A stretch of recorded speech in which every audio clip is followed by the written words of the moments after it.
la patria, va a ver qué le contestan.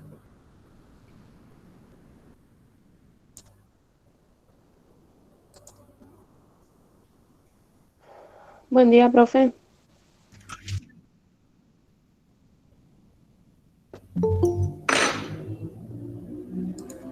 Esto es sobre la pieza de artillería y la tienda de campaña. Sí. ¿Qué es eso? Grasa de surí. Es para el hinchazón. Si no me pongo esto es un calvario. Se me entumecen los músculos. Yo digo que es malaria, pero el médico dice que es alérgico. Debe molestar esa cicatriz, ¿no? Uf, es una caída de Tucumán, es un... Oh. Sí. Tengo manzanilla si quieres. Acá no tenemos para comer, pero... Ah, estupendo. Té tenemos todos los que quiera. Nos estamos acostumbrando al té, como los indios. Usted me muestra un agujero y nosotros le metemos un té. Y ahí lo curamos. ¿Sabe qué pensé para los 2 regimientos que trajo usted? Lo vamos a ubicar en el lado sur, es el Perdón, pero lugar. dijo que no tienen para comer. No, no está. No nos mandan nada, no nos mandan ni comida, ni catre, ni manta, ni los sueldos. No mandan nada. ¿Y quién paga por todo esto? Yo pago. Pero ya no me queda nada. Ahora que viene usted, seguramente van a mandar algo. Eloísa, agua caliente para el té del general. ¿Así? ¿Por qué? Vamos, porque usted viene de un triunfo en San Lorenzo. Y yo vengo de una derrota. No es así. Claro que sí, yo fracasé. Perdóname, pero eso es ridículo. En mi hija mujer de Yoguma yo no hubiese hecho nada diferente. Y nadie va a poder conquistar el Alto Perú por el norte. Ni usted, ni yo, ni Napoleón, ni Julio César.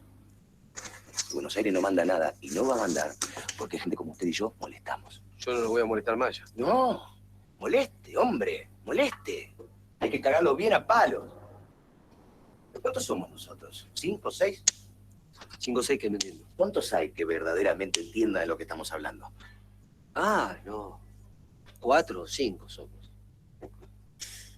Ya nadie habla de independencia. La palabra sola les da miedo.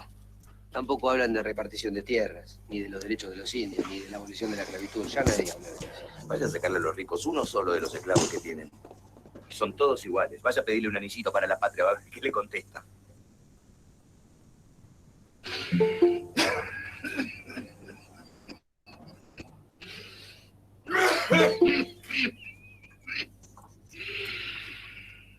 ¿Tiene hojas de liquen por acá? Tengo la cato, que es mejor. ¿Qué es eso? Es un gusano que vive en la madera. Lo dejan secar, lo pican bien y lo mezclan con vino. Es lo mejor para los pulmones. Ah, eso me vendría muy bien. ¿Sabe qué voy a hacer cuando llegue a Buenos Aires? Voy a poner una farmacia. En el viaje lo voy a pensar bien. ¿Qué viaje? Le agradezco mucho que sea el sorprendido, pero seguramente ya tiene órdenes de retirarlo del ejército. ¿Qué carajo me importa? Yo lo quiero aquí.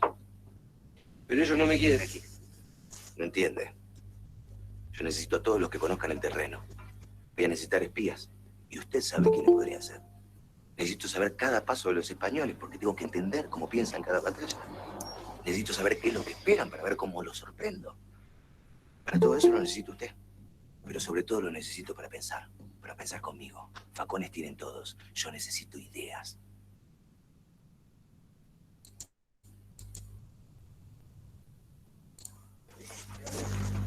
Esto es sobre la pieza de artillería y el informe de las tiendas. Buenas, ¿cómo están? Buenos días, profe.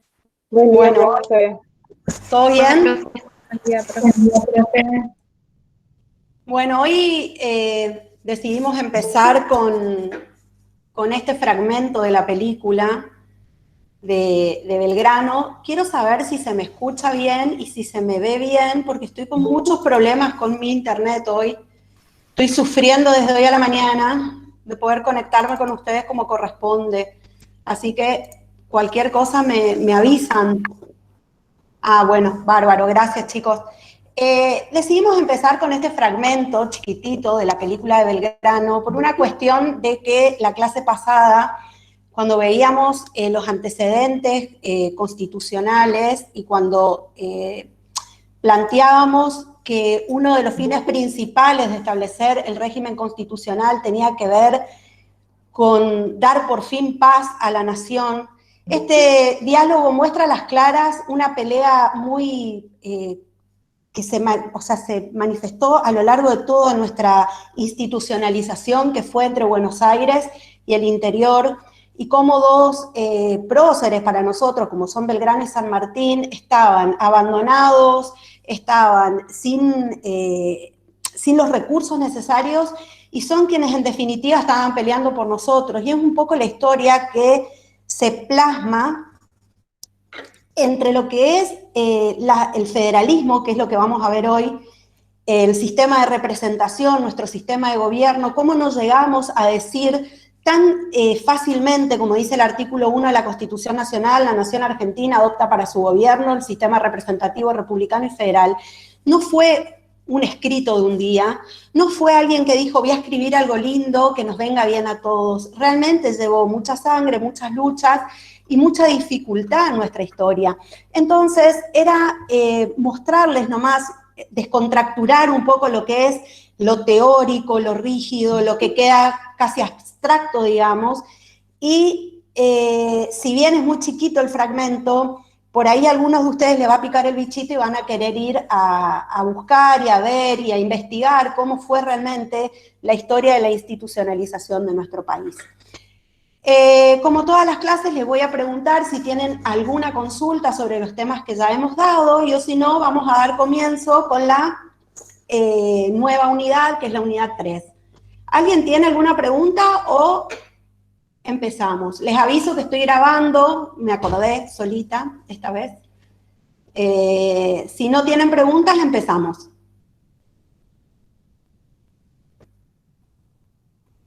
Bueno, parece que no. Ah, bueno, sí. Vos sabés que, Renzo, esa es una crítica que me hacen siempre, porque yo me entusiasmo. Así que está muy bien.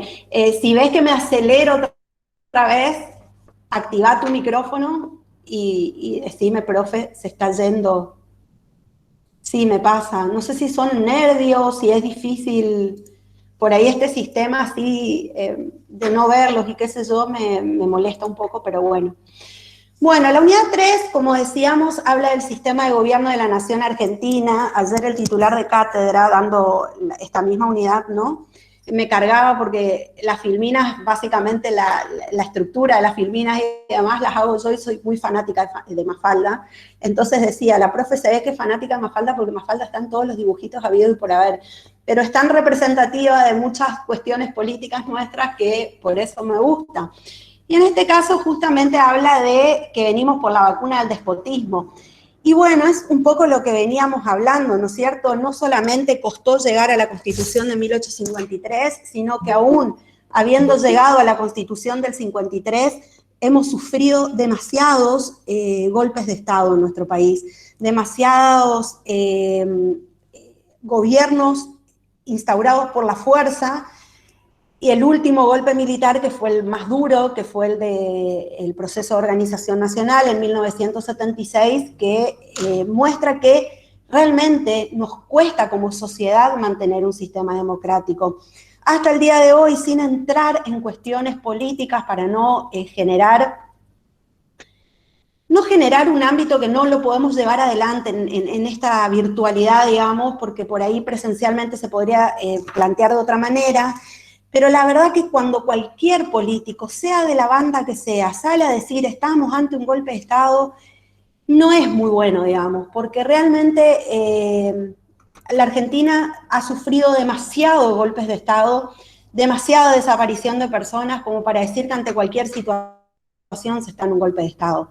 Es muy grave institucionalmente hablar de eso. Y ustedes van a ver en esta unidad que la Constitución sanciona fuertemente con delitos a quien quiere atribuirse los derechos del pueblo y peticionar en nombre del pueblo, que es la segunda parte del artículo 22 de la Constitución. Entonces, en definitiva, los invitamos a reflexionar, los invitamos a que ustedes sean ciudadanos libres, pensantes, que ustedes Si bien esto es una guía, ustedes tienen la libertad de buscar los autores que quieran, de la ideología política que quieran, porque ustedes tienen que pensar y ver esto por ustedes mismos, como ustedes lo ven. Nosotros vamos a dar una guía acerca de qué se trata el sistema de gobierno de la nación argentina.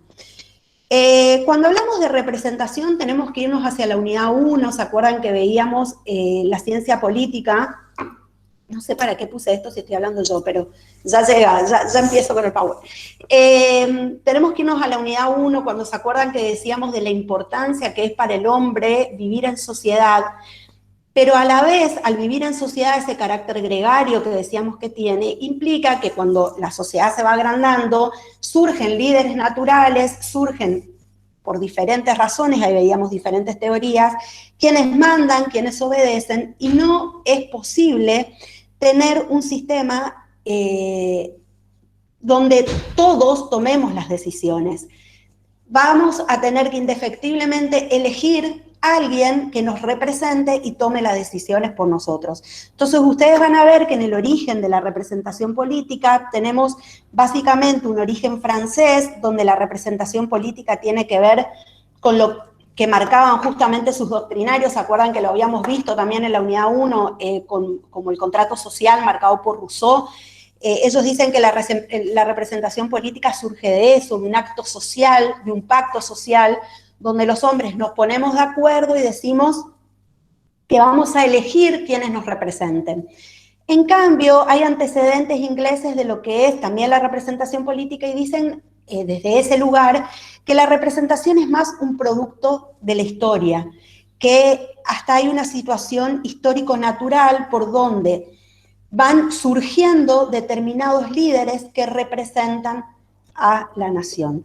Es importante que sí, que tengamos en cuenta que el pueblo es quien tiene la soberanía, por eso parte de nuestro sistema, como característica básica del sistema republicano, es la soberanía popular, y que nosotros como sociedad hemos decidido darle a determinadas personas nuestra representación, que nos representen. ¿Alguna pregunta hasta acá? ¿Fui muy rápido? No, profe, ahí está bien. Bueno, decíamos entonces que el artículo 1 de la Constitución Nacional adopta para el gobierno la forma representativa. Justamente la forma representativa tiene que ver con que elegimos nuestros representantes, y la forma de elegir nuestros representantes es a través del voto. Por ahora es la forma en que elegimos nuestros representantes. Republicana, que básicamente lo que más identifica la forma republicana es la división tripartita de funciones. Acuérdense que el poder es uno solo, el poder es soberano, reside en el pueblo, y ese poder lo que hace es dividir las funciones en funciones legislativas, ejecutivas y judicial. Y federal, porque hemos elegido un sistema donde convivimos provincias autónomas y un gobierno federal soberano. ¿Sí? Como decíamos, el sistema representativo tiene sus orígenes, ya sea en la representación política que plantea los doctrinarios franceses o ya sean los doctrinarios ingleses. Yo no soy de los docentes que me voy a la historia ni a las teorías. Cada docente tiene su libertad en dar la clase con la perspectiva que considera conveniente. Siempre les recuerdo que si quieren, están en YouTube las clases del doctor Varas, y el doctor Varas sí tiene una mirada mucho más teórica y explica acerca de este origen de la representación. Yo me voy a ir más a lo concreto que se les pide a ustedes que sepan en función de los contenidos de la materia. Me voy más así, sigo el programa. Así que, pero tienen la opción de ver las clases del doctor o asistir también a las clases del doctor. La forma representativa de gobierno implica, decíamos, que el pueblo se gobierna a sí mismo, pero a través de sus representantes. O sea, ya no estamos en la polis griega, donde había una democracia directa, donde levantaban todos la mano y tomaban las decisiones directamente, sino que ahora necesitamos quienes nos representen. ¿Qué dice este artículo 22? El pueblo no delibera ni gobierna, sino a través de sus representantes y autoridades creadas por la Constitución. Y ahí viene la segunda parte del artículo que les decía hoy: toda fuerza armada o reunión de personas que se atribuya los derechos del pueblo y peticiona a nombre de este comete delito de sedición. El delito de sedición es un delito que está sancionado en el Código Penal, ¿sí?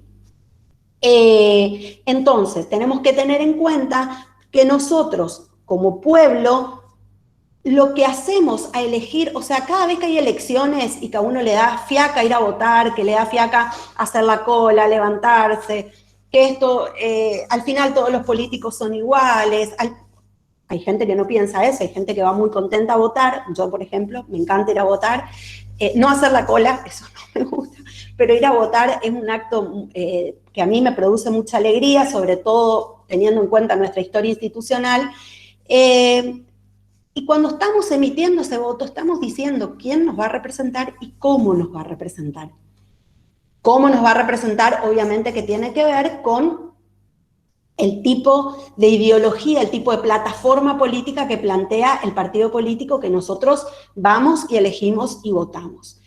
Hay que tener en cuenta que hay diferentes formas de representación. La que nosotros estamos viendo acá es la representación política, que tiene sus caracteres específicos que ahora vamos a ver, que es distinta, diferente a lo que es una representación funcional, a lo que es una representación que tiene que ver con una representación corporativa.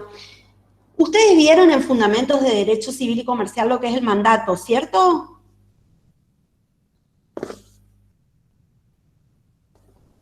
Sí, profe, sí vimos. Bueno, ¿se acuerdan que en el mandato había dos partes? El mandante y el mandatario.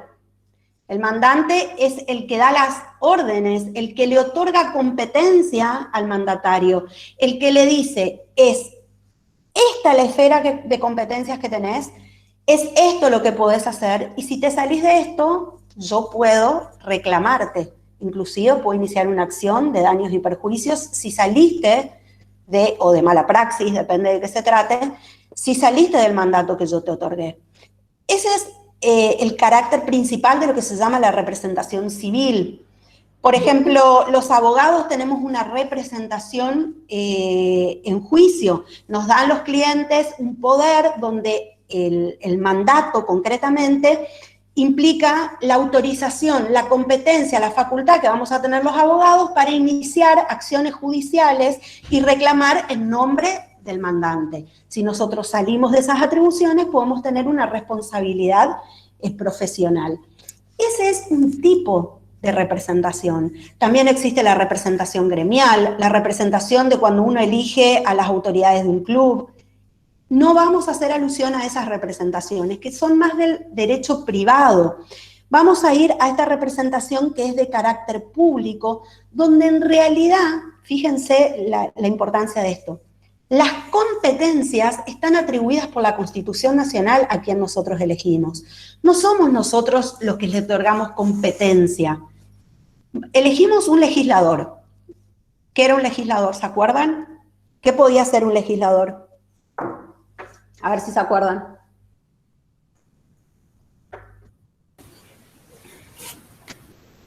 ¿Crean las leyes, profe? Los legisladores crean las leyes y tenemos dos tipos de legisladores. Un legislador en el sentido de que hay dos cámaras en nuestro sistema. Pueden ser diputados y senadores. senadores y diputados, ¿no es cierto? Entonces, nosotros elegimos a los diputados o a los senadores. ¿A dónde están las competencias que tiene el Congreso para poder funcionar? ¿A dónde están inscritas esas competencias? ¿En la Constitución Nacional? En la Constitución Nacional. No somos nosotros los que vamos a un escribano, por ejemplo, que es el general, el profesional que hace los poderes de representación civil, y le decimos, mire, usted quiere autorizar a esta persona para que haga esto, esto, esto y esto. No, nosotros elegimos el representante, pero las competencias que va a tener, las facultades que van a tener, están en la Constitución, están atribuidas por otra persona que no somos nosotros. En este caso, por otra norma que no somos nosotros quien las elegimos. Entonces, es importante entender dentro de los caracteres de la representación política, que la representación política no constituye un mandato. Es típica pregunta de examen esa. No constituye un mandato la representación política, ¿sí? Una vez que el representante es elegido, tiene libertad para tomar decisiones. Y esto se ve en la historia. Si ustedes googlean o youtubean, digo yo, le digo a los chicos youtubear, porque viste que en YouTube podés buscar y te aparecen un montón de cosas. Bueno, si ustedes googlean situaciones donde, por ejemplo, yo elegí a un representante del partido A, la plataforma política del partido A tiene determinados principios. Y cuando está el momento de votar una ley, vota en contra de eso. Bueno, yo como ciudadano no tengo posibilidad de reclamar porque él es libre de tomar la decisión. Lo que puedo hacer es no votarlo más después. Pero más allá de que para mí como ciudadano esa persona puede perder legitimidad de ejercicio, no tengo herramientas para reclamarle que votó otra cosa. Entonces, es importante entender que la representación política no constituye un mandato. Yo después no le puedo reclamar y decirle, vos no votaste según lo que me habías prometido, porque son libres de votar como les parezca.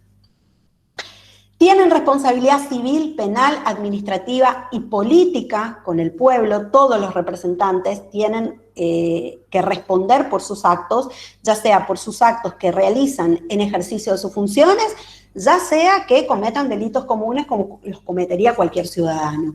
Es obligatoria la publicidad de sus actos, por eso, por ejemplo,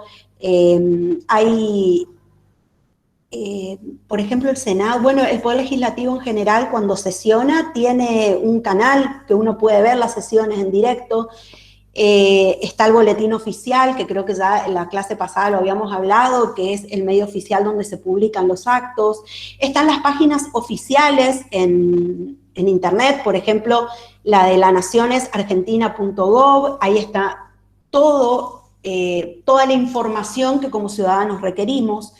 Una vez electos representan a toda la sociedad. ¿Qué quiere decir esto? Que, por ejemplo, elegimos un presidente, el presidente ganó con el 44% de los votos. Bueno, no representa ese 44% de que los votó, representa el 100% de la sociedad, cosa que es muy diferente a la representación civil donde uno elige y te representa solamente a vos. Y después tienen que rendir cuentas. ¿Cómo rinden cuentas los funcionarios públicos? A través de las declaraciones juradas de sus bienes que realizan. ¿Seguimos?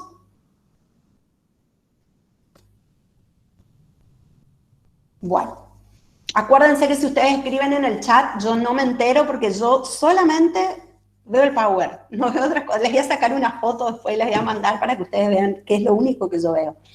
Bueno, para llevar adelante, para materializar esa representación política, existen diferentes formas de democracia. Una era la democracia directa o pura, pero ahí ya no habían representantes, sino que el pueblo dictaba sus propias leyes, ejercía por sí mismo las funciones del Estado, que era lo que sucedía en la antigüedad. El ejemplo típico es el de las polis griegas, pero eso no puede ser posible una vez que la sociedad se va agrandando y no podemos votar todos juntos al mismo tiempo y decidir todos juntos, porque es imposible.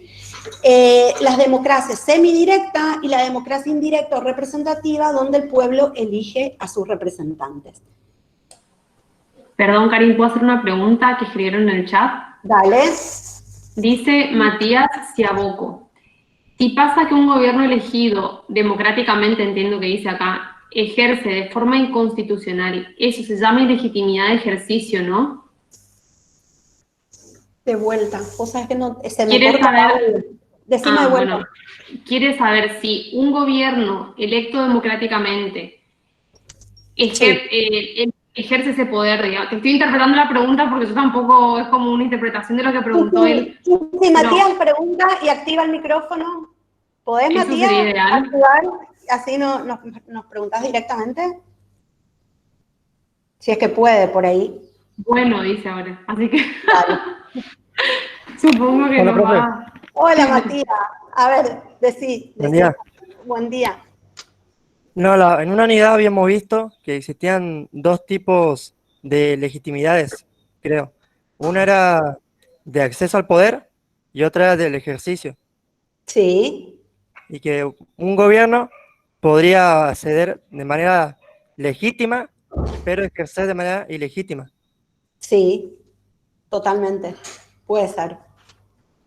Pero no es que ejerce ilegítimamente contrario a la ley, ¿eh? No es ilegítimo porque es contrario a la ley, es ejercicio legítimo porque perdió el consenso del pueblo, porque accedió al poder bajo determinadas circunstancias en el sentido de que votado con determinada, a ver, ¿cómo te puedo decir? Fundamentado con determinada plataforma política, con determinadas ideas, y después deja de representar esas ideas. Entonces pierde el consenso de quienes lo votaron. Y a eso ya se le llama ilegitimidad de ejercicio. ¿Se entiende? Sí, profe. Bueno. ¿Sigo? Una duda más. Sí, dale. Aparte de eso, la ilegitimidad de lo que vendría a ser de un golpe de Estado, puede haber otros tipos de legitimidades, porque yo una vez escuché que se lo puede considerar ilegítimo a la presidencia de Néstor Kirchner porque justamente no ganó las elecciones, sino que el candidato Carlos Menem se retiró de las elecciones diciendo que él era el que tenía la mayoría de votos. Uh-huh. No es ilegitimidad eso en el sentido siguiente, hay mecanismos que están previstos por las normas electorales y las normas electorales establecen que si de los dos candidatos que quedaron en el balotaje, obviamente, para la segunda vuelta uno se retira, inmediatamente gana la fórmula que quedó, que no se retiró, que fue el caso de ese momento de Kirchner. Lo que pasa que lo que se decía, y no sé, quizá por ahí viene en la mano, es que había ganado con el 23% de los votos, entonces no había esto es lo que les decía, una legitimidad de ejercicio en cuanto al consenso, porque que el 23% de la población te vote es muy poquito. Entonces, lo que se manifestaba era en relación a eso, es si realmente, no por ilegítimo, si apagan uno de los micros porque me suena en el oído, ahí está. No ilegítimo contrario a las leyes, eso es lo que les quiero transmitir. Recuerden que tiene que ver con cómo se accede al poder y cómo se mantiene el poder en cuanto a que hay un pueblo que te dice que sí o que te dice que no en función de procedimientos previstos y en función de que vos como representante decís que representás una voz y después representás otra. ¿Se entiende? Sí, profesora. Bueno, ¿continúo entonces o hay alguna otra pregunta? Bueno, entonces, dentro de las formas semidirectas de democracia, que decimos que son mecanismos o procedimientos donde el pueblo participa de la función legislativa, pudiendo adoptar también decisiones sobre determinados problemas y en donde actúa el cuerpo electoral, ¿sí? Donde todo el cuerpo electoral, ¿qué es el cuerpo electoral? ¿Saben? ¿A qué se les llama cuerpo electoral?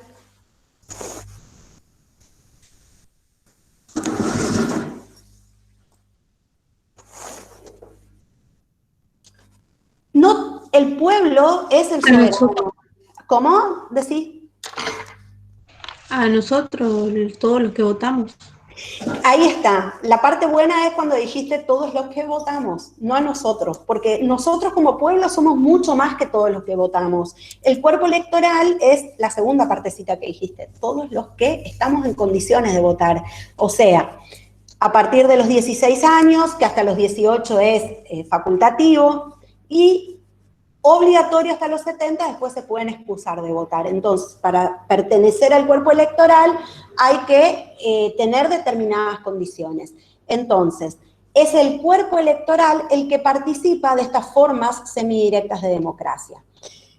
¿Qué dice nuestra Constitución Nacional? Y acá voy a hacer un paréntesis para explicarles lo siguiente. Van a poder leer en los libros muchas teorías acerca de lo que es el referéndum, el plebiscito, las clases de referéndum, porque hay una clasificación del referéndum, digamos, acerca de qué tipo de decisiones adoptas, qué extensión tiene, la oportunidad, la eficacia que tiene.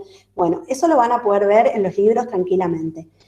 Pero la Constitución Nacional, cuando incorpora en 1994, ¿se acuerdan que la clase pasada le dije, vamos a ir viendo siempre y les vamos a ir avisando todas las cuestiones que se incorporaron en el 94? Bueno, esta es una de las reformas importantes que se incorporó. En el 94, cuando se establece el artículo 40, no hace referencia a este artículo si hablamos de plebiscitos o hablamos de referéndum. Habla de que el pueblo tiene derecho a la iniciativa popular, a la consulta popular, y la Constitución del Chaco, la Constitución de Misiones, por ejemplo, tienen lo que se llama el recall o revocatoria.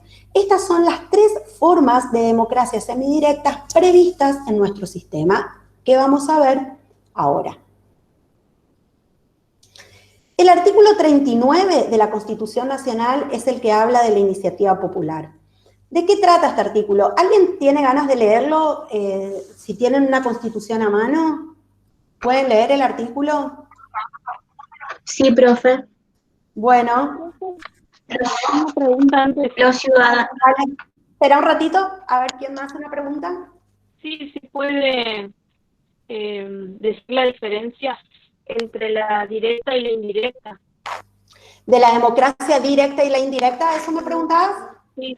En la democracia directa, el pueblo vota directamente, o sea, no hay representantes. Es la persona, cada uno de nosotros estaría eligiendo directamente una decisión política cualquiera, la que sea.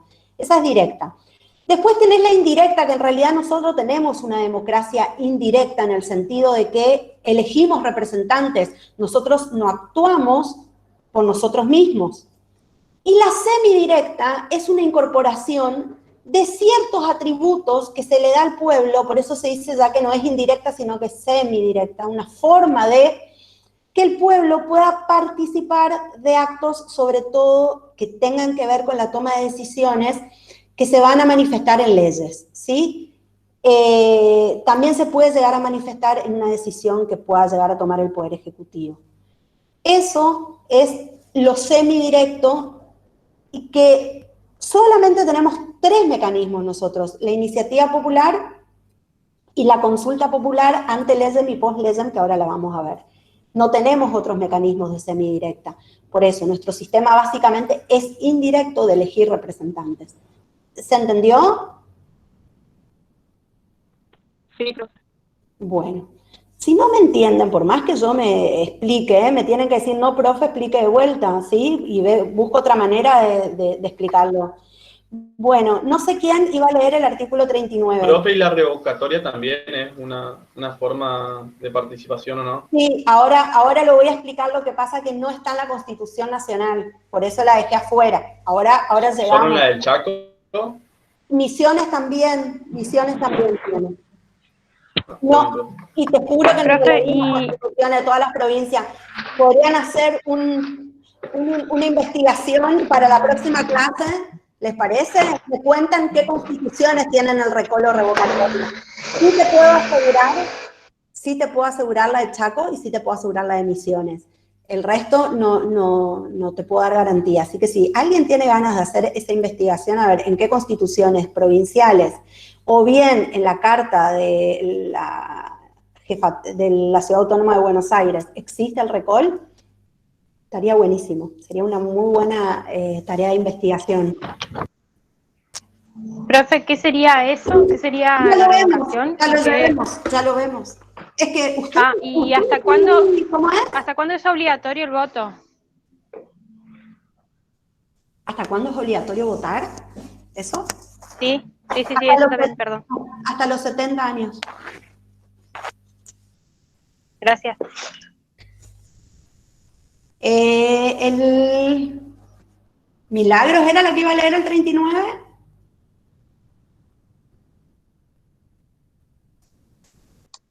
Leo, profe, Luján. Luján, dale, Luján. A ver. Bien. Artículo 39. Los ciudadanos tienen el derecho de iniciativa para presentar proyectos de ley en la Cámara de Diputados. El Congreso deberá darle expreso tratamiento dentro del término de 12 meses. El Congreso, con el voto de la mayoría absoluta de la totalidad de los miembros de cada Cámara, sancionará una ley reglamentaria que no podrá exigir más del 3% del padrón electoral nacional, dentro del cual deberá contemplar una adecuada distribución territorial para suscribir la iniciativa. No serán objeto de iniciativa popular los proyectos referidos a reforma constitucional, tratados internacionales, tributos, presupuesto y materia penal. Muchísimas gracias, Luján. Bueno, este artículo 39 nos cuenta que el pueblo puede presentar proyectos de ley ante la Cámara de Diputados. ¿Alguien sabe por qué ante la Cámara de Diputados y no ante la Cámara de Senadores? ¿Se les ocurre por qué? ¿Porque es la primera instancia? No.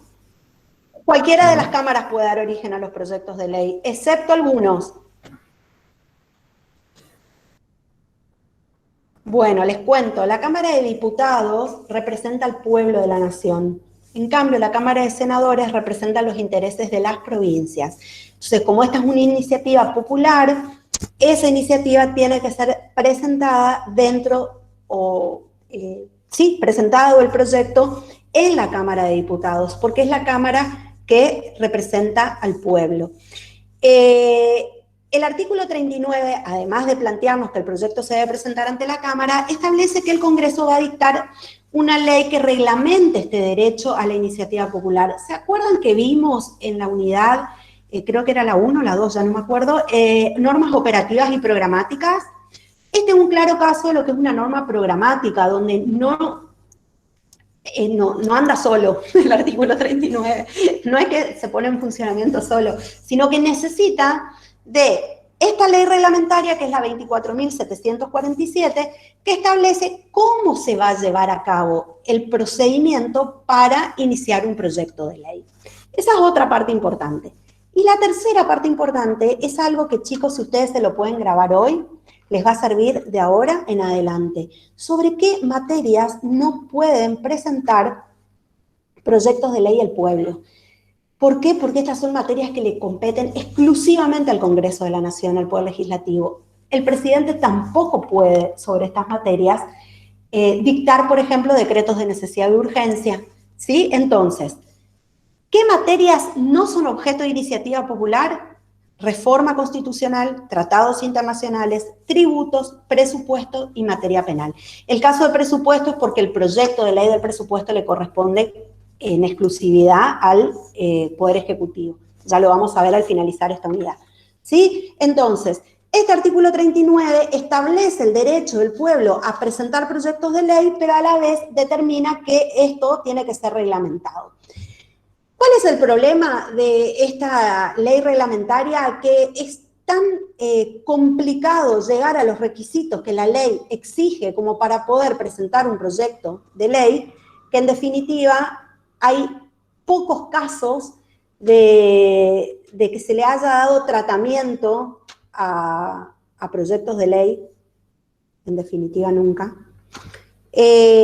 porque no se llegaron a sancionar en definitiva, porque establecen mayorías necesarias, cantidad de firmas necesarias de ciudadanos, fíjense que dice no inferior al 1,5% del padrón electoral utilizado para la última elección de diputados nacionales. Y además esas personas deben representar al menos 6 distritos electorales, o sea, no es que yo puedo nomás en un lugar ir y sentarme y pedir firmas. Es muy difícil llegar a esto, no es sencillo. Pone límites también en relación a cómo se puede solventar este tipo de proyectos, no se pueden recibir contribuciones privadas anónimas, bueno, salvo que la contribución está la colecta que se hace y que también establece que no más de 50 pesos por persona, hoy 50 pesos no es que podrán servir mucho. Tampoco se puede financiar con contribuciones superiores a 30.000 pesos, o sea, pone tantas restricciones que es muy difícil llegar realmente a presentar un proyecto de iniciativa popular. Y después el artículo 9 que establece que el rechazo del proyecto de iniciativa popular no admite recursos, es decir, si la Cámara de Diputados rechaza el proyecto, yo no tengo a quién llorarle, ni siquiera al Poder Judicial, nadie. Se termina ahí, se murió.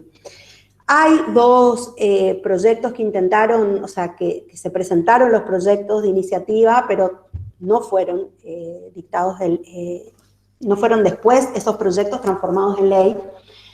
Y acá lo que sí es importante es saber que cuando un tema interesa mucho a la comunidad, si bien el proyecto de ley desde la iniciativa popular no llega a materializarse, sí puede llegar que los propios diputados presenten proyectos de ley similares o sobre los mismos temas, dada la presión social, dada la necesidad de que esto ocurra, de que haya un cambio, que ha pasado muchas veces con un montón de temas, ¿sí? Pero no es que el origen fue la iniciativa popular en cuanto a un proyecto presentado por el pueblo, sino que es el pueblo el que presiona, el que requiere, el que expresa la necesidad, y hay diputados que lo vehiculizan. Muchísimos proyectos, sobre todo todos los que tienen que ver con los proyectos de la igualdad de género, con el matrimonio igualitario, con ahora los proyectos de legislación de la interrupción del embarazo, bueno, pero hay muchos, también lo pueden googlear.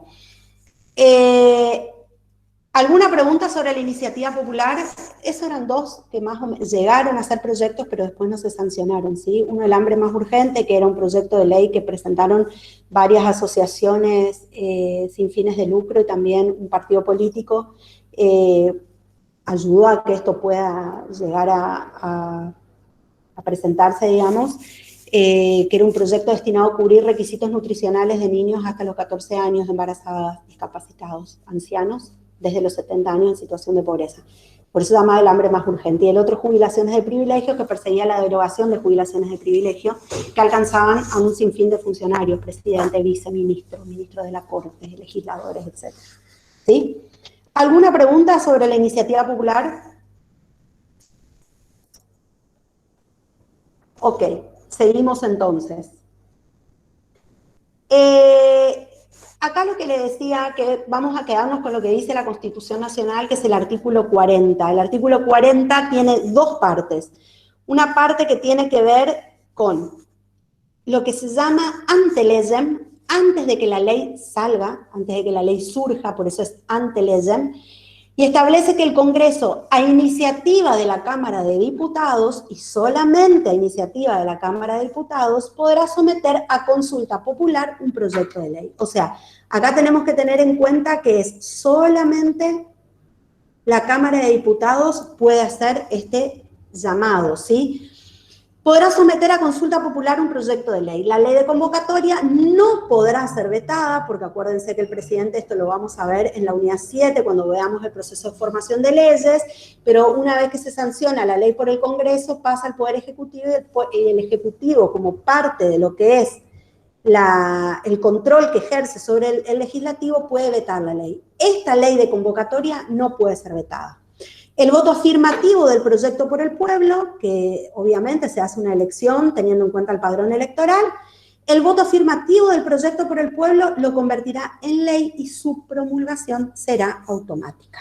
Esto es ante legem, antes de que salga la ley, ¿sí? Y el artículo 40, segunda parte, ya habla del post legem. ¿Qué quiere decir post legem? Si el otro es ante legem, ¿qué significa esto? Después que la ley surja. Ya, exactamente. Entonces, el Congreso, y acá fíjense que ya no es la Cámara de Diputados, es el Congreso, ¿sí? O el presidente de la Nación, cualquiera de los dos, dentro de sus respectivas competencias, podrá convocar a consulta popular no vinculante. En este caso, el voto no será obligatorio. ¿Qué significa que podrán convocar a consulta popular no vinculante?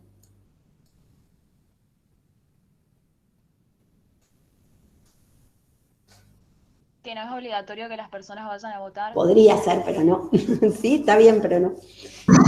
Que el resultado de la Que votación... lo que se vota, claro, que el resultado no sea obligatorio para las cámaras de legislar. Exactamente.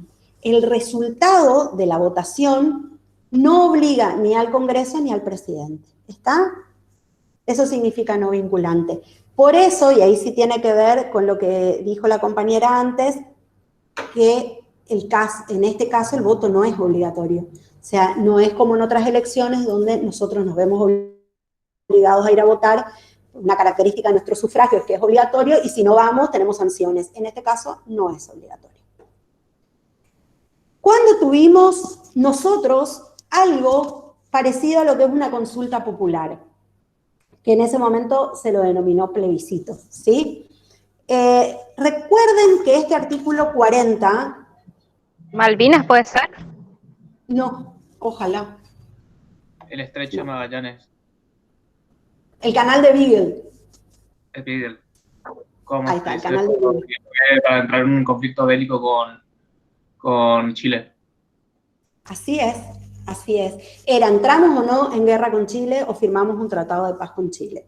Que dicho sea de paso, se ha quedado con grandes partes de nuestro territorio, pero eso ya corre por mi cuenta. Bueno, sí. ¿No vinculante sería que si la votación sale positivo o negativo no importa, o cómo sería? No vinculante significa que si la votación es afirmativa o positiva, no obliga ni al presidente de la Nación ni al Congreso a tomar la decisión que el pueblo tomó en las urnas. Eso es no vinculante. Es decir que, por ejemplo, si sale positiva, el Congreso y el presidente pueden igual no sacar la ley, digamos. No, la ley ya está, esto es una consulta posterior, por eso es post-ley. Pueden no derogarla o pueden tomar una decisión contraria, ¿sí? Claro, sí, gracias. Profe, la primera parte sí es vinculante, ¿no? Porque cuando votan automáticamente se promulga la ley, ¿o no? Exactamente, la primera parte es vinculante, así es, porque vota el pueblo y lo que vota el pueblo, si el voto es afirmativo, se promulga la ley. Si el voto es negativo, no se promulga, o sea que también es vinculante. ¿Sí? Bueno, le hacía la... Perdón, acá hay un chico, Alex Velasco. Sí. Que si fuera fácil la iniciativa popular, si los diputados no tendrían trabajo. Bueno, es una reflexión personal de Velasco. Está muy bien. Eso es lo que... Pregunta eso. No, yo no contestaría. Entiendo que es muy diferente. A ver, acuérdense que estamos en una democracia indirecta y si bien los legisladores son los que tienen la responsabilidad de iniciar proyectos de ley, nadie está más en contacto con las vivencias de lo que está pasando que el pueblo mismo. O sea, solamente el pueblo sabe lo que realmente está sucediendo socialmente, políticamente, etc. Y hay veces que es necesario hacerle determinado llamado a los legisladores. No creo que si realmente funcionara la iniciativa popular, habría falta de trabajo para los legisladores. Creo que podría ser una muy buena forma de democracia semidirecta que funcione. El tema de la iniciativa y las restricciones también tienen que ver con que imagínense que si a cada uno de nosotros se nos ocurre sacar una ley de lo que sea, también es complicado, digamos. O sea, realmente se necesita para poder llegar a una ley determinados procedimientos, porque acuérdense que después esa ley es obligatoria para todos. Entonces, si a alguno se le ocurrió sacar una ley sobre X tema, bueno, después todos vamos a estar obligados. Entonces tiene que tener cierta formalidad y exigencia, que ya lo vamos a ver en la unidad 7, lo que es el proceso de formación de leyes. No es que de un día para otro hacen así y sale una ley, ¿sí? Lo que les quería decir es que tengamos en cuenta que este artículo 40 se incorporó en el 94, en la reforma del 94. Antes de esto, fíjense el año, 10 años antes, 1984, Alfonsín se encuentra con la situación esta de conflicto con Chile por el canal de Beagle, y él llama a través de un decreto a consulta popular. Este decreto fue impugnado por Baeza, que es el fallo de la Corte, donde jurisprudencialmente se establece la legitimidad de lo que es la consulta popular, que después, 10 años después, se va a plasmar en la Constitución. Porque dice que el presidente no tenía atribuciones para llamar a consulta popular y que era una intromisión sobre lo que eran las atribuciones del Congreso. Bueno, la cuestión es que se llamó a consulta y el voto fue negativo. O sea, el voto fue para que se llegue a un acuerdo no bélico con Chile. Bueno, miren el año 1984, veníamos 2 años anteriores, fue la guerra de Malvinas, imagínense que lo que menos queríamos era entrar otra vez en guerra nosotros, ¿no? Así que bueno, en definitiva, fue el único antecedente que tenemos de lo que es una consulta popular. Y llegamos al recall o revocatoria, que está bien, no sé quién dijo, fue la voz de un varón, me acuerdo nomás, que me dijo, profe, no hay una tercera forma que es el recall o revocatoria, y que yo le contesté sí, lo que pasa es que la dejé afuera porque no es nacional este instituto, no está en la Constitución Nacional. La revocatoria es la posibilidad que tenemos los ciudadanos de revocar un mandato que hemos otorgado siempre que el cargo sea electivo. ¿Qué quiere decir esto? Yo no puedo revocar a un juez, porque yo no elegí al juez. Solamente se pueden revocar los mandatos de aquellos funcionarios que hayan sido elegidos por el pueblo en elecciones, obviamente, conforme todos los requisitos que requiere nuestro sistema electoral. Entonces, ¿qué dice la Constitución de la provincia del Chaco? ¿Alguien tiene la Constitución de la provincia? Yo, si no, creo que en la filmina está casi que igual a lo que dice el artículo 2, el inciso 3. ¿Quién lo quiere leer? Yo tengo, profe. A ver. Artículo 2. ¿Quién es yo? Que yo no veo nada. Selene. Dale. Artículo 2, inciso 3.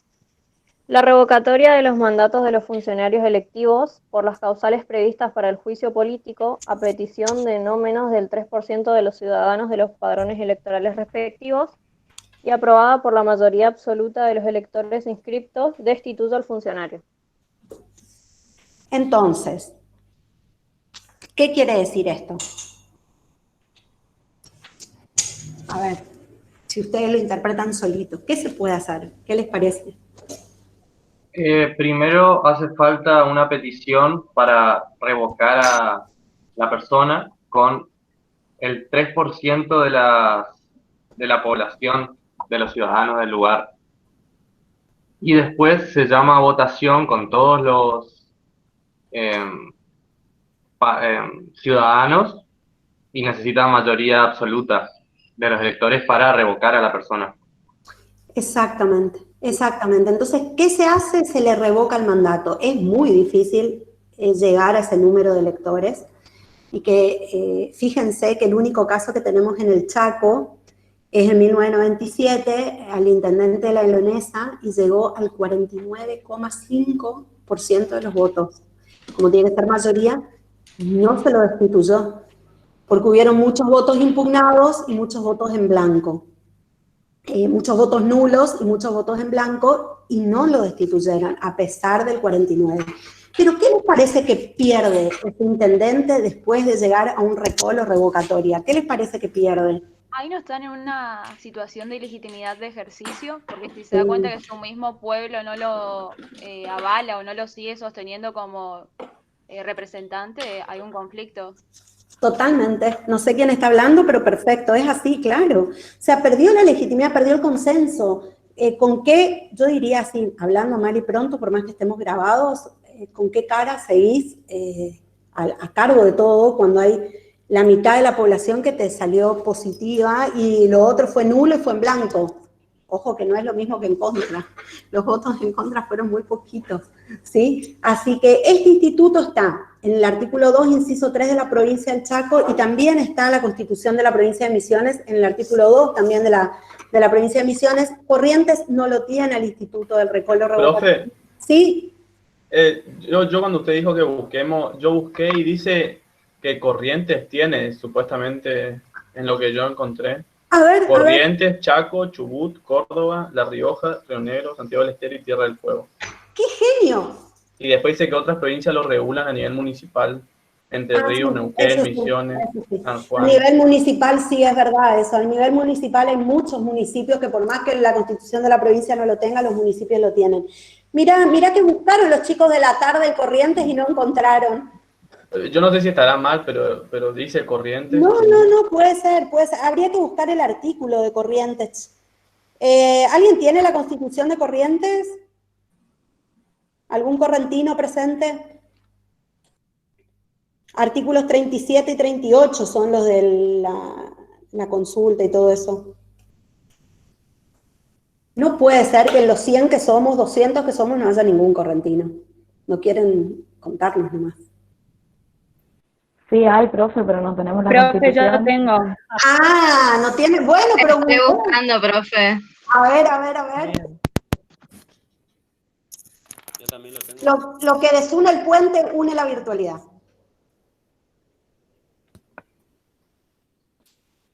A ver. Profe, mientras los chicos que tienen la Constitución buscan, vio que ahí en el artículo dice por las causales previstas para el juicio político. ¿Cuáles son esas causales? ¿Cuáles les parece que son las causales previstas para juicio político o si alguna vez lo escucharon? ¿O qué les parece a ustedes que podrían ser las causales de juicio político? A ver. ¿Algún delito penal cometido? Malversación de fondos. Esos son los llamados crímenes comunes. ¿Está bien? Malversación de fondos puede ser. ¿También? ¿Eso cómo se llamaría? Ya no es delitos comunes. Enriquecimiento ilícito. Ese también podría ser enriquecimiento ilícito, pero entra dentro de una causal más genérica, que sería ¿cuál? ¿Delito en el ejercicio de sus funciones o no, profe? Exactamente, delito en el ejercicio de la función, exactamente. A ver, ¿quién encuentra, mientras los chicos de Corrientes buscan en su Constitución, en la Constitución Nacional, dónde está el juicio político? A ver. Profe, acá encontré en la de Corrientes. En el 75, a partir de las atribuciones del legislativo, ¿puede ser? Antes está. Profe. Antes. Sí. Acá encontré. No escucho nada. Espérenme un ratito. Voy a salir de acá porque no los veo, no los escucho, no nada. Mantener. Ahí está. A ver.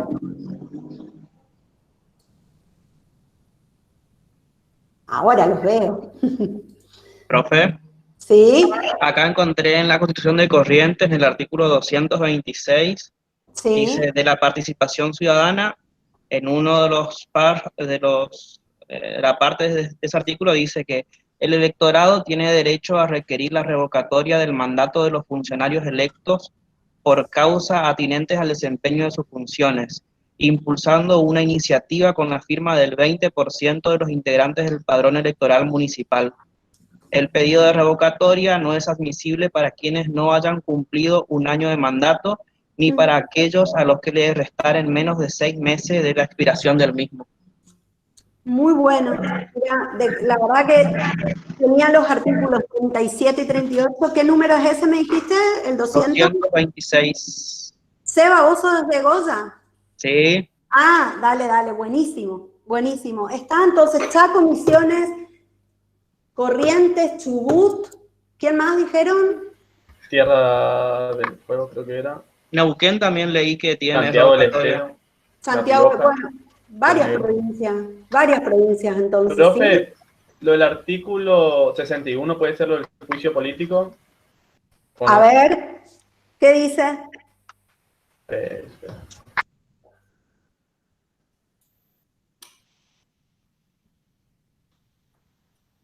Creo que no era el 61, pero ya tantos artículos de la Constitución no es que los tenga así de memoria. Me parece que no es el 61. El 59 es. El 59 es ya que la Cámara de Senadores dictamina sobre lo que dice diputados. Estoy buscando el de diputados. Che, démosle una mano a los chicos. Están pasando por... Está bueno porque van a conocer la Constitución. Eso está genial, esa es la idea. A ver. De la Constitución de Corrientes, ¿cuál serían? 37, 38 y 226. ¿Cree que lea el 37? Bueno, dale. Dice artículo 37. Los ciudadanos tienen el derecho de iniciativa popular para presentar proyectos de ley en la legislatura, que debe darle expreso tratamiento dentro del término de 12 meses. La legislatura sancionará la ley reglamentaria que no podrá exigir más del 3% del padrón electoral provincial. No pueden ser objeto de iniciativa popular aquellas normas referidas a reforma constitucional, convenios internacionales y tratados parciales, régimen electoral, tributos y presupuesto. Muy parecido al artículo ese. Sí. ¿Qué les parece? ¿Juicio público es lo mismo de juicio político, profe? ¿En dónde estás leyendo?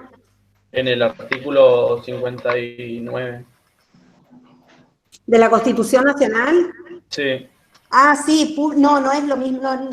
Cuando dice juicio público no se refiere, sí se refiere al juicio político, pero se refiere a que es público, que se tiene que, lo podemos ver, que no es a sesión cerrada y que solamente participan los congresales, sino que es público. Hay algún micrófono que está abierto y me hace eco, así que ahí está, parece que ahí sí lo cerraron. Bueno, estoy viendo que en el chat han puesto el artículo que corresponde de la Constitución Nacional, lo han encontrado.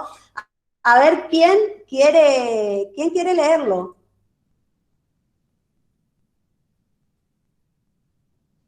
Leo, profe. El 53 Bueno, dice, dale, solo Sara. ella, Cámara de Diputados, solo ella ejerce el derecho a acusar ante el Senado al presidente, vicepresidente, al jefe de gabinete de ministros, a los ministros y a los miembros de la Corte Suprema. En las causas de responsabilidad que se intenten, contra ellos, por mal desempeño o por delito en el ejercicio de sus funciones, por crímenes comunes, después de haber conocido de ellos y declarado haber lugar a la formación de causa por la mayoría de 2/3 partes de sus miembros presentes. Y la Fíjense que es una materia agravada. Hasta ahí nomás. Lo importante que ustedes tienen que saber, que eran las causales, porque son por las mismas causales de juicio político, era básicamente lo que habíamos dicho. Lo que pasa es que quería que encuentren el artículo, entonces no vayan a creer que inventamos nosotros cuáles son las causales por las cuales se puede juzgar a los funcionarios que han sido, acuérdense, electos. En el caso de la revocatoria tiene que ser electos, ¿sí? Mal desempeño en el ejercicio de funciones, delitos en el ejercicio de sus funciones o crímenes comunes, delitos comunes. O sea, en el caso también de delitos comunes, recuerden, como dice la Constitución, tiene que haber una causa probable de que realmente es el juez el que requiere, porque ya se ha realizado determinados pasos del proceso que indican que esta persona realmente puede ser imputada del delito. Claro, lo van a ver también está, digamos, más adelante en el programa, Karin, disculpa. Sí, dale. En el tema de las facultades, digamos, que tienen, o sea, los fueros con los que gozan los legisladores, entonces una de esas es que tienen que llegar a un cierto procedimiento y a un cierto grado de culpabilidad para ahí solicitar que se le quite el fuero y tiene un procedimiento que más adelante lo van a comprender. Un año hicimos un juicio político en la facu. Sí, hicimos una representación de cómo hubiese sido. Una parte de los chicos era la Cámara de Senadores y la otra la Cámara de Diputados. Estuvo muy lindo, estuvo muy bueno. Un roleplay, ¿cómo se llama? Sí, un roleplay, tal cual. Genial. Bueno. Y ahora está por hacer un juicio académico, profe, en la facu. Ay, no quiero hablar de este tema, menos que está grabado esto. Dejamos de grabar un ratito y hablamos de eso, profe. No, cuando detenemos la grabación, ahí hablamos de... Claro. Vamos a terminar, ahora en el break que nos tomamos siempre para pasar a la parte práctica, ahí lo hablamos. Claro. Bueno, vamos al sistema republicano. Fíjense, si ustedes siguen la filmina, ¿están todos presentes o ya están cansados o cómo vienen? Ahí sí pueden escribir en el chat y las profes me avisan. Mientras tanto que ustedes se dan como la idea de que están presentes, aunque sea por el chat, me ponen, sí, profe, acá estoy. Les cuento que de este lado de la filmina está la definición, no la definición, el concepto de lo que es el sistema republicano. Y de este lado de la filmina, lo que está es cómo del propio concepto podemos extraer cuáles son los caracteres del sistema republicano. Entonces, en realidad se dice que como palabra la república no tiene una definición, que en realidad lo que podemos hacer es caracterizar una república, pero que no hay una definición de república. Res significa cosa y pública es la cosa pública, entonces se ha intentado, digamos, dar un concepto, una definición de lo que es el sistema republicano. Vamos a seguir con esta definición que dice que es la comunidad política organizada sobre la base de la igualdad de todos los hombres, cuyo gobierno es simple agente del pueblo, elegido por el pueblo de tiempo en tiempo y responsable ante el pueblo de su administración. Entonces, en realidad, lo que podemos hacer, o podemos darnos cuenta, es que lo que hizo esta definición fue organizar de manera linda cuáles son los caracteres del sistema republicano. Entonces dice que es una comunidad política organizada, entonces como comunidad política tenemos la organización de la división de poderes, es decir, tenemos, acuérdense, un poder dividido en funciones y donde se establece que hay un control e interdependencia entre esos poderes. Sobre la base de la igualdad de todos los hombres, entonces sabemos que una característica de la república es la igualdad ante la ley, cuyo gobierno es simple agente del pueblo, entonces sabemos que hay una soberanía que reside en el pueblo, es una soberanía popular que elige a sus representantes, que son elegidos de tiempo en tiempo, entonces otra de las características es la periodicidad de los cargos, y responsable ante el pueblo de su administración. Y esto implica que como responsabilidad el funcionario tiene primero que sí o sí dar publicidad de los actos que realiza, y además va a tener la responsabilidad penal, civil, administrativa y también política de los actos que él ejerce. Entonces, ¿cuáles van a ser los caracteres del sistema republicano? Van a ser el control, primero la división de poderes, ¿sí? Primero que nada, la división de poderes. El control e interdependencia de los poderes, igualdad ante la ley, soberanía popular, periodicidad de los cargos, publicidad de los actos de gobierno y responsabilidad de los funcionarios públicos. Son 7 caracteres que no se los tienen que olvidar, que son importantes porque marcan todo el sistema organizativo, político de nuestro país. ¿Sí? Profe. Sí. Hay un carácter que dice igualdad ante la ley. Por ejemplo, eso refiere a que las personas que estén en cualquier poder de esos 3 tendría que ser igual como nosotros ante la ley, ¿no es cierto? Así es. Y por ejemplo, ¿por qué los jueces o sea, no sé ahora, pero no pagaban impuesto a la ganancia, por ejemplo? No pagan. Bueno, no pagan por eso. No pagan. Mira, contestarte por qué implicaría que yo asuma una posición en este momento política e ideológica, y para evitar, como siempre les digo, conflictos y demás, no lo hago. ¿Cuál es la justificación que se da por la cual los jueces no pagan impuestos a las ganancias?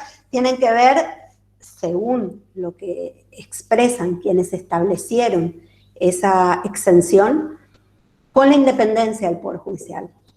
Claro. Es debatible. ¿Sí? ¿Quién quiere hablar? Claro, Karin, y hablaban de la intangibilidad de las remuneraciones, también hablaban. Exactamente. De los jueces. A mí, profe. Sí, decime.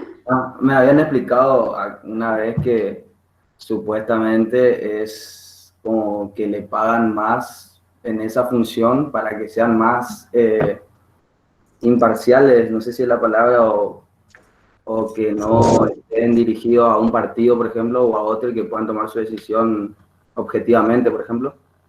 Y bueno, es lo que, sí, es lo que la profe Ayala Marinich estaba diciéndote, tiene que ver con la intangibilidad se llama así, de la remuneración, digamos, que ganen lo suficiente como para que no sean tentados por nadie para tomar una decisión en determinado sentido, ¿sí?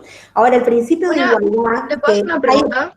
Sí, dame un segundito, así le termino de contestar. El principio de igualdad lo vamos a ver en la unidad que viene, y la igualdad desde el punto de vista constitucional tiene que ver con la igualdad de quienes nos encontramos en iguales condiciones. O sea, la igualdad, el derecho a la igualdad constitucional implica que puede haber una cierta discriminación que se llama discriminación racional o discriminación razonable, no razonable, discriminación razonable, donde es válido que haya diferencias en función de que si vos y yo no nos encontramos en la misma condición, puede haber una exigencia distinta. Te doy un ejemplo concreto que les toca a los contadores, las categorías del monotributo, por ejemplo.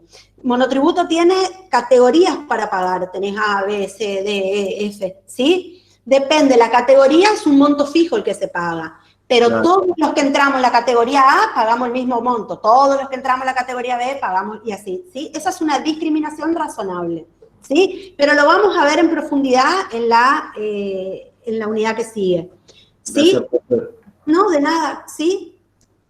¿Alguien que quería hablar? Yo, el hecho de que se les tenga que pagar más para que sean imparciales, ¿no sería que está mal?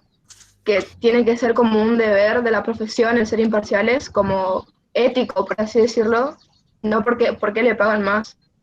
Ay, les juro que me fascinan sus reflexiones.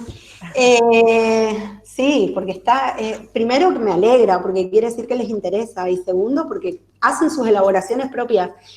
Yo no te puedo decir que lo que vos opinás está bien o está mal, porque es tu opinión, entonces es válida. ¿Me explico lo que te quiero decir? Es una conclusión a la que vos llegás, y es muy válida porque es tu conclusión y es tu elaboración, y es lo que vos pensás, entonces está perfecto. No, o sea, y si otro piensa de diferente manera, bueno, es la opinión que el otro se ha formado en relación a ese tema en común. ¿Puedo decir algo, Karen? Que quizás no es muy jurídico esto, pero bueno, me mueve el tema hasta un punto que no me contengo en mis expresiones, pero digamos, la opinión esta que nos está dando, no sé quién intervino recién. Mara. Mara.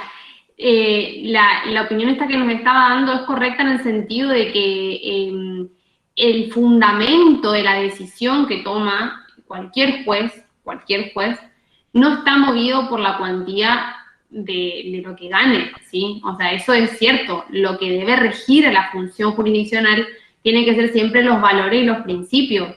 No puede estar sujeto a cuánto gane. O sea, eso es totalmente cierto. Y de hecho que en todas las profesiones deberíamos regir, todos ustedes como contadores, nosotros en nuestro rol de docente en este momento, deberíamos regirnos por cuestiones de valores, ontológicas, y no por las cuestiones de cuánto, o sea, si gana más o si gana menos, ¿sí? O sea que esa apreciación tuya es muy acertada, y per se no puede ser un fundamento el hecho de que se aumente el sueldo o de que ganen una determinada suma de dinero. No puede estar fundado, digamos, en la imparcialidad de las decisiones que hay que tomar, porque efectivamente esa es una obligación de quien ejerce ese cargo, ¿sí? Sí, eso. Y en las constituciones hay la constitución de la provincia del Chaco tiene, el resto de las provincias, por favor, pido disculpas, sé que hay chicos de otras provincias y les pido ayuda, que me ayuden, así como me ayudaron hoy, porque ya saberse la Constitución Nacional es bastante complicado, y saberse la del Chaco también, así que más es como que tiene un límite la caja esta que está acá. Pero les pido que entonces ustedes busquen, pero la provincia del Chaco tiene también en la Constitución un artículo sobre lo que es la responsabilidad de los funcionarios y que deben actuar con ética, es así eso, ¿sí? Vamos al punto de... ¿Te puedo hacer una pregunta? Sí, no vamos al punto, vamos a la pregunta. Que los funcionarios públicos tengan fueros, ¿no atenta con el principio de igualdad ante la ley? No, los únicos funcionarios que tienen fueros son los legisladores, ¿sí? Diputados y senadores, que tienen fueros que se llaman, que lo vamos a ver en la unidad 7, ¿sí? Son fueros parlamentarios, que no pueden ser enjuiciados por lo que opinen o las opiniones vertidas en el recinto, ¿sí? Nadie les puede iniciar un juicio por, qué sé yo, por ejemplo, injurias o calumnias o demás, siempre que mantengan ciertos límites, ¿no es cierto? Pero son los únicos que tienen fueros, y se los desafuera, se los puede desaforar. Los diputados y senadores pueden ser sometidos a lo que se llama el desafuero, es decir, sacarle los fueros para que sean sometidos a la justicia común. Tiene que ver como tienen que definir las políticas de Estado, porque es un órgano eminentemente político, el Poder Legislativo, tiene que ver con que puedan actuar con determinada libertad, sin presiones. Entonces, son solamente esos funcionarios los que tienen fuero, solamente, y se los desafora, y son fueros parlamentarios. No existen en nuestra nación fueros, ni prerrogativas de nacimiento, ni de nada. Es como leímos en el artículo 15. Por eso, Perfecto, profe, gracias. de nada. Ahora sí, división y equilibrio de poderes. ¿Me hacen así? ¿Me dan el ok?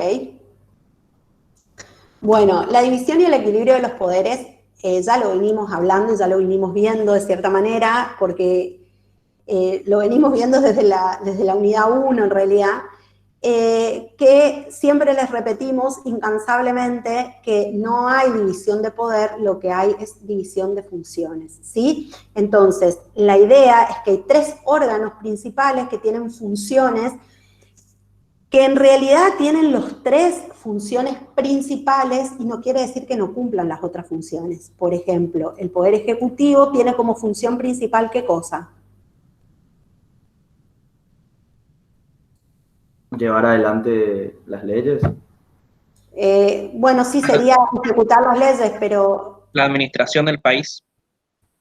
Sí, la ejecución de leyes también está a cargo en el sentido de que lo hace a través de lo que gobierna, ¿no? ¿Cierto? Entonces, administra y... Ay, qué feo es esto. Si me voy al Jamboard voy a estar 2 horas. El Poder Legislativo, perfecto, sí administra, el Poder Ejecutivo y gobierna. ¿El Poder Legislativo qué hace? Crea las leyes. Crea las leyes. El Poder Legislativo crea las leyes. ¿Y el Poder Judicial qué hace como función principal, aparte del control de constitucionalidad? Hace cumplir las leyes. En realidad lo que hace es juzga, ¿eh? Es una función jurisdiccional, resuelve conflictos aplicando las leyes, ¿sí? No es que las hace cumplir, sino que aplica las leyes a casos concretos que se le presentan para resolver los conflictos entre los ciudadanos. Ahora bien, fíjense, estas son las funciones: función administrativa, función gubernativa, función legislativa y función jurisdiccional, ¿sí? Si voy rápido, me avisan. Ahora bien, el Poder Ejecutivo también realiza una actividad o función legislativa cuando dicta, por ejemplo, los decretos de necesidad y urgencia. El Poder Legislativo también realiza tareas administrativas, como por ejemplo, cuando hace un reglamento interno de sus cámaras, cuando hace el juicio para la admisión en las sesiones preparatorias, digamos, que tiene que ver con que tiene que controlar si los títulos que presentan los diputados y senadores son legítimos y no. O sea, hace también, en el reglamento interno de cada cámara se establecen qué sanciones va a haber si un diputado se porta mal, grita, sale de sus casillas, etcétera, etcétera, y lo mismo los senadores. Y el Poder Judicial también cumple tareas administrativas. Lo vamos a ver que el órgano que está a cargo básicamente de lo que es la administración, de la tarea administrativa, es el Consejo de la Magistratura, que tiene tareas de superintendencia del Poder Judicial. Entonces, si bien lo que les quiero transmitir, chicos, con esto es que si bien cada uno de ellos tiene una función principal o específica, los 3 poderes están siempre en equilibrio y en interdependencia. No es que hay un poder que hace una sola cosa. Y esto lo vamos a ver. Fíjense que es el control mutuo de los órganos de gobierno, ¿sí? Esencial a la forma republicana. ¿Por qué? Porque, como decía Montesquieu, todo aquel que tiende poder tiende a abusar de ese poder. Entonces, se necesita este sistema de frenos y contrapesos como para que cada uno esté controlado. Esto es claro que tiene que ver con la naturaleza humana, porque imagínense que el poder por sí mismo no anda. Como dice mi esposo, ¿alguna vez vieron un 2 caminando por la calle? Dice él cuando explica matemática. Y no, uno no vio el 2, es una convención humana el número 2. Bueno, que existe un poder es una convención humana, lo que existen son personas que están ejerciendo ese poder. Y evidentemente que la naturaleza humana tiende a abusar del poder, ¿sí? Y como los humanos tendemos a abusar del poder, es que se necesita que haya otro que nos controle. Básicamente sería lo que explica Montesquieu. Entonces, vamos a ver que en nuestro país la propia Constitución estableció ciertas formas de control, y no solamente de control entre poderes, sino de esa interrelación, que era lo que le explicaba en esta filmina. Ay, qué feo que está este dibujo. Que era lo que le explicaba en esta filmina, cómo cada uno de los poderes tiene funciones de las 3 naturalezas. Los 3 poderes tienen funciones legislativas, administrativas y jurisdiccionales. Lo vamos a ver específicamente en la unidad 10, pero es muy bueno que lo empiecen a escuchar y a entender que hay división de funciones, no de poderes. El poder uno solo reside en el pueblo. Bueno, entonces, la Constitución establece formas de control, por ejemplo, el juicio político, por ejemplo, el presidente es colegislador, ¿sí? Porque participa en la formación de las leyes, y obviamente que el Poder Judicial, en cabeza de la Corte Suprema de Justicia de la Nación, ejerce el control de constitucionalidad sobre leyes en sentido material y sobre leyes en sentido formal, los dos tipos de leyes. Y acá, en este dibujito, lo que quise hacer, y ustedes me dirán, sí, profe, ¿se entiende o no? ¿Vieron que en matemática, cuando hay un conjunto, hay una parte, cuando uno hace esto acá, sí, lo que pasa es que no se ve mucho, vieron que hay una partecita que está en común, que sería esta. Y lo que quiere mostrar este dibujito es que hay atribuciones que tienen en conjunto los órganos, por eso hay una interdependencia. Por ejemplo, el Poder Ejecutivo depende del Legislativo en que le apruebe los gastos. Esa es una relación, por ejemplo.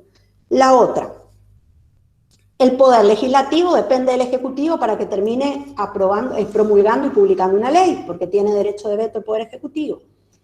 El Poder Judicial depende para el nombramiento de sus miembros, tanto del Ejecutivo como del Senado, para que se integren los miembros del Poder Judicial. Entonces, esas atribuciones que tienen en conjunto hacen que un poder dependa del otro y eso ayuda a que se controle.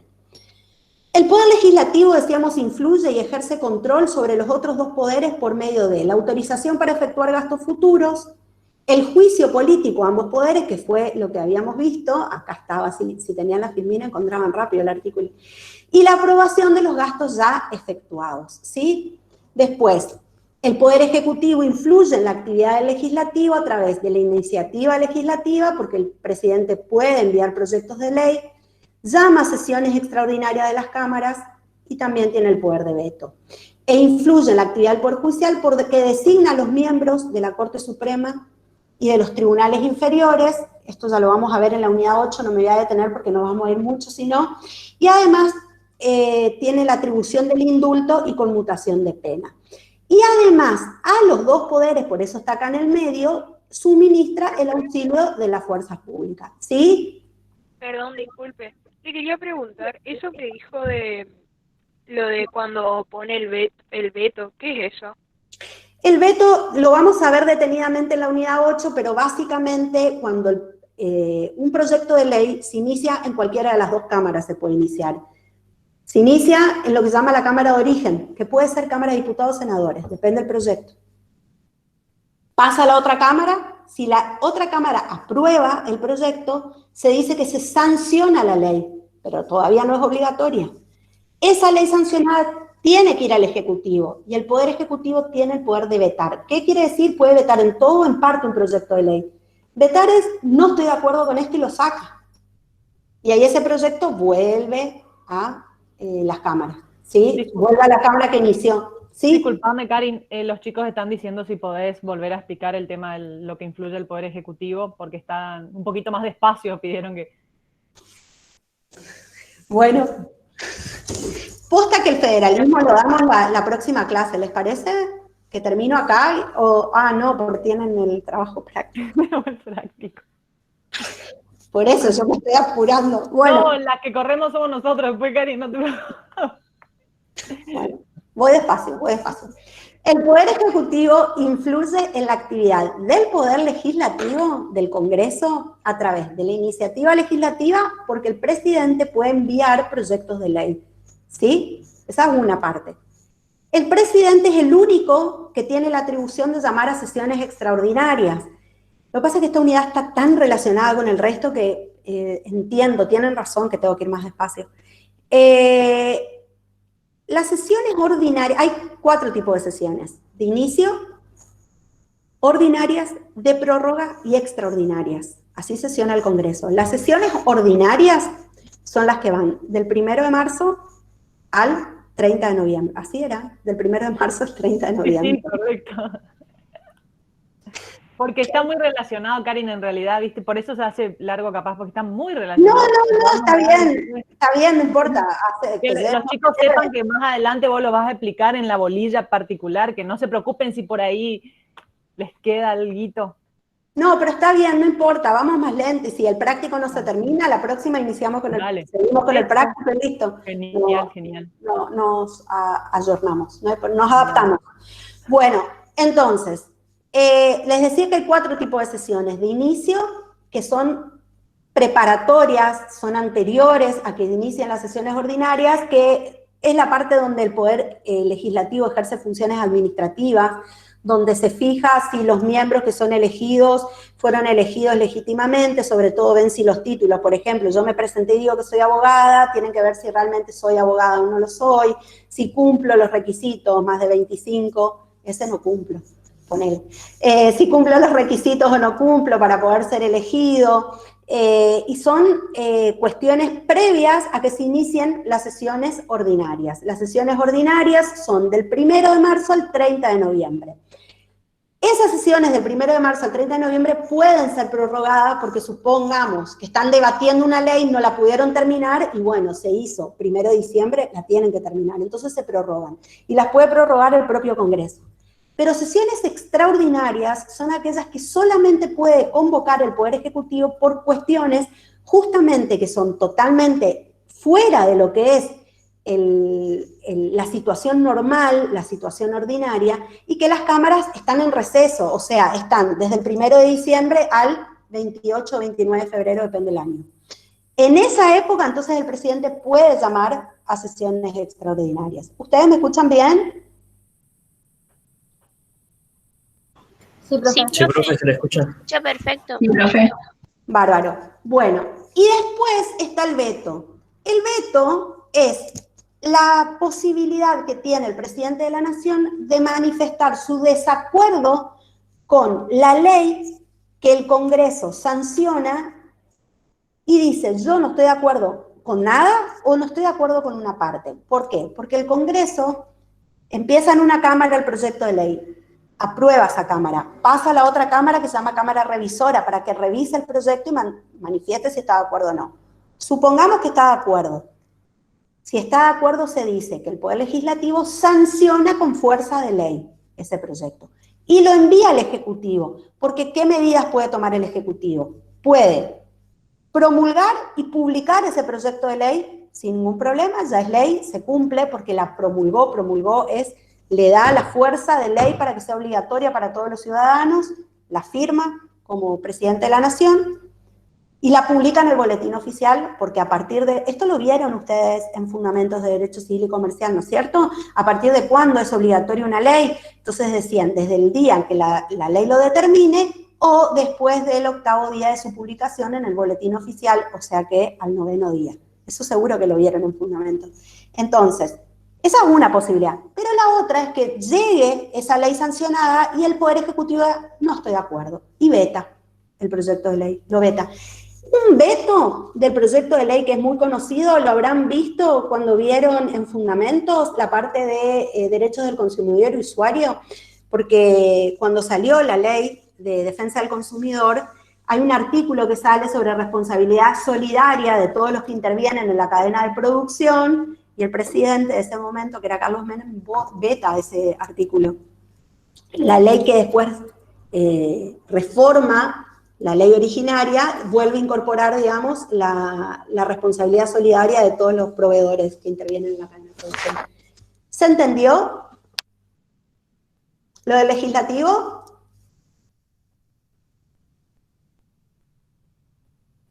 Sí, profe. Bueno, ¿cómo interviene el Poder Ejecutivo en la actividad o cómo influye en la actividad del Poder Judicial? Primero porque designa a los miembros de la Corte Suprema de Justicia de la Nación y los tribunales inferiores.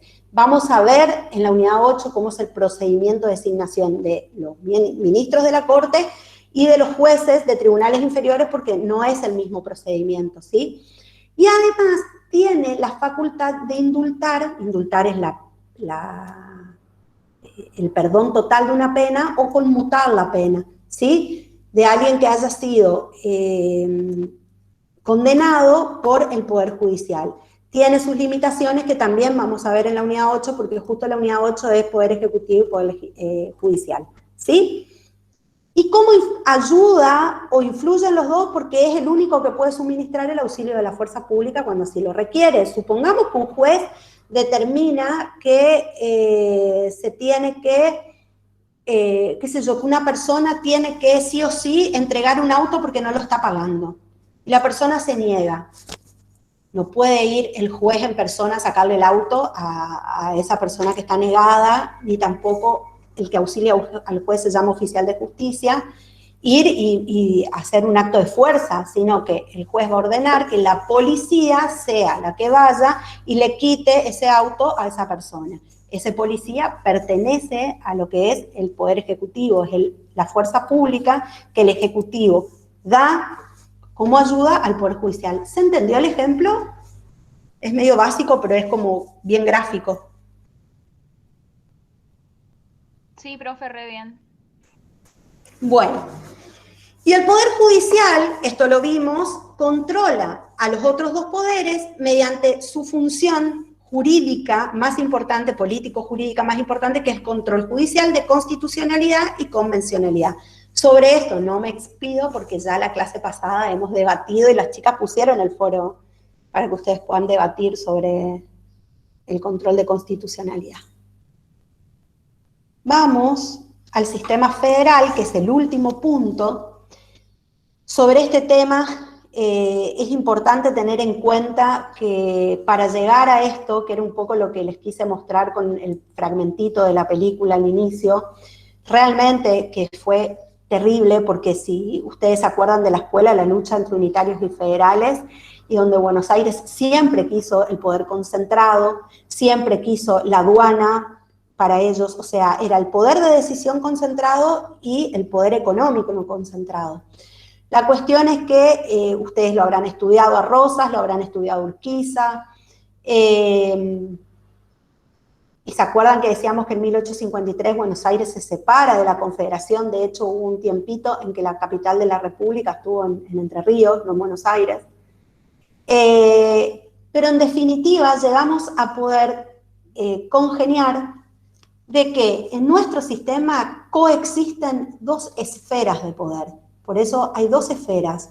Un poder soberano que está en manos de lo que es el gobierno federal, representado en lo que es el presidente de la Nación, el Congreso de la Nación y la Corte Suprema de Justicia de la Nación. Y un poder autónomo que tienen las provincias, que a su vez cada provincia repite esa misma estructura en su propio sistema autónomo, que es un gobernador de provincia, un poder legislativo y un poder judicial a cargo de lo que se llama Superior Tribunal de Justicia de Provincia o Corte Suprema de Justicia de Provincia. Entonces, hay una coexistencia de dos esferas de poder con facultades determinadas, en donde hubieron, por parte de las provincias, ¿se acuerdan la primer parte del... Ahí está, quería saber qué nos faltaba. ¿Se acuerdan de la primer parte del preámbulo? ¿Qué dice la primer parte del preámbulo? Los representantes del pueblo De la De la Nación Nación Argentina, Argentina, reunidos en el reunidos en Congreso General Congreso General Constituyente, Constituyente, por... voluntad y elección de las provincias que la componen. Hasta ahí. Por voluntad y elección de las provincias que las componen. Las provincias son las que han delegado determinados poderes en el gobierno federal, le han delegado su soberanía y se han quedado como autónomas, como autocéfalas, pero autónomas y no soberanas. Son las provincias las que han conservado determinados poderes y hay otros poderes que han determinado que pueden ser concurrentes. El titular de cátedra en el libro de las autoridades federales habla de poderes compartidos, que no son lo mismo que poderes concurrentes, ¿sí? Pero son las provincias las que han delegado ese poder, son las provincias las que eran en su momento soberanas, porque podían tomar sus propias decisiones y han determinado que parte de eso iba a ir al gobierno federal y ellas iban a ser estados locales, autónomos, que pueden elegir su propia constitución, elegir sus propias autoridades, dictar sus propias leyes y autoadministrarse económicamente, ¿sí? ¿Cuáles son los caracteres del sistema federal? La existencia de 2 esferas de poder, provincias que son unidades autónomas e independientes una de otra, ¿sí? Que delegan su soberanía en el gobierno nacional. Bueno, lo que les vine diciendo. El gobierno federal es el que dicta la Constitución Nacional y ahí está la soberanía bien marcada porque las provincias... ¿Alguien quiere leer el artículo 5 de la Constitución Nacional, por favor?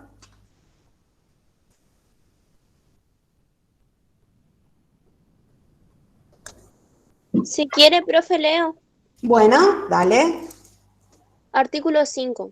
Cada provincia dictará para sí una constitución bajo el sistema representativo republicano, de acuerdo con los principios, declaraciones y garantías de la Constitución Nacional, y que asegure su administración de justicia, su régimen municipal y la educación primaria.